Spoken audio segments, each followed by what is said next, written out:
दोस्तों नमस्कार। आज हम बात करने जा रहे हैं एक नए एनएफओ के बारे में। Sundaram multi factor allocation fund.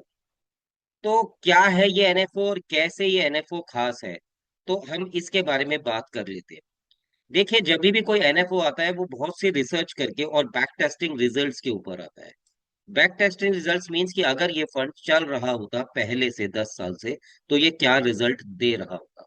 तो कुछ फैक्टर्स जिसके ऊपर मार्केट डिपेंड करती है, उसके ऊपर रिसर्च की गई इस फंड के अंदर कि कैसे इन फैक्टर्स को यूज करके पैसे की वेल्थ मैक्सिमाइजेशन की जा सकती है। कुछ ऐसे फैक्टर्स जो फिक्स है मार्केट के अंदर, जिनके पैरामीटर पर मार्केट अपने आप को मैनिपुलेट करता है। फॉर एग्जाम्पल, अगर एक फंड मैनेजर कोई कंपनीज को सिलेक्शन करता है, तो उसमें वो ये देखता है कि कौन से कंपनीज की ग्रोथ हो रही है। कई बार कोई कंपनी मोमेंटम स्टॉक्स के अंदर आती है, कई बार कोई कंपनी क्वालिटी में बहुत बढ़िया है, और कई बार किसी कंपनी की वैल्यूएशंस के हिसाब से चीजें देखी जाती है। तो इसमें एक ऐसी स्ट्रेटेजी को हमने लगाया है इसके जिससे कि वैल्यू, ग्रोथ, क्वालिटी और मोमेंटम, कभी कभी कोई वैल्यू बेस्ड कंपनी ज्यादा चल रही है, कभी कोई ग्रोथ बेस्ड कंपनी चल रही है, कभी क्वालिटी बेस्ड कंपनी चल रही है, और कभी कोई दूसरा फैक्टर चल रहा है।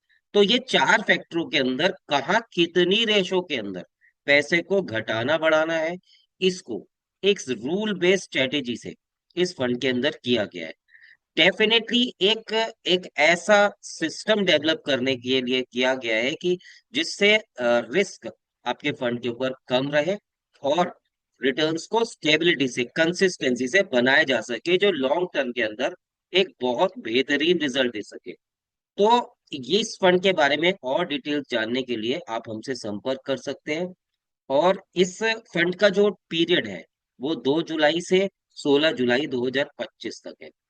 So it's a passive plus active rule based fund.